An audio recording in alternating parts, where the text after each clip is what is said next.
Sa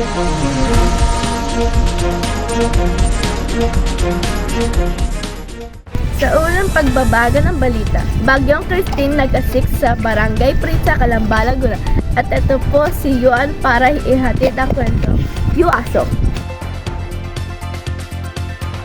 Tama ka nga po, Bombay. Tapos tignan niyo po yung nangyari sa baryo ng Barangay Pritsa, Calamba, Laguna.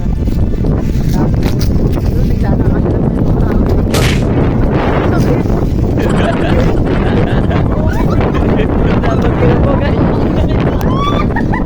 sakit na na. Nakapagpers na yung hangin niya kanina. Yan, makakisipin pa kami sa Barangay Pritsa, Calamba, Laguna. Pinuntahan po namin yung binagyo na bagyong Christine, Calamba, Laguna. Gawa ng sobrang lakas po ng kabagyuhan dito.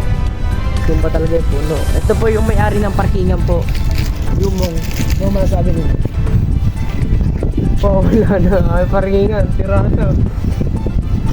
Wala akong pampagawa dyan. Pero salit po kayo ng gobyerno yan. Hindi mo lang alam. Yan guys. Hindi po kaya tanggapin yung mong nasira niya po yung ano niya. Nasira ng bagyo. Parkingan po niya, naayak na po talaga. Salamat po. Nagbabalik, Bombay Soria.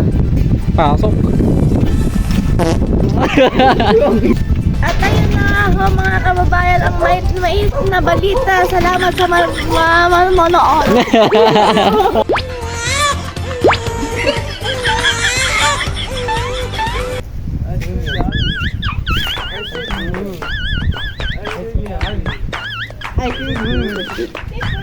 Sa unang Wala. Wa. Pero ko binabasa Sa Rodrigo.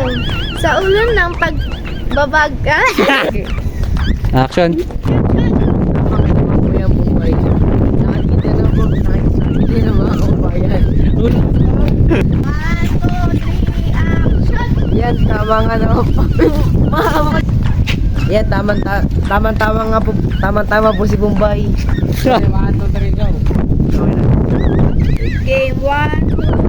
action! Yan, so guys, ito po si Bombay ng paradahan. Nakapatak pa ako. Ano na? Wait lang. Yung narahay ko, wala na, tira na. Nakaiyak. Ay, nasagot mo ba ng gobyerno yan? Hindi ko alam sa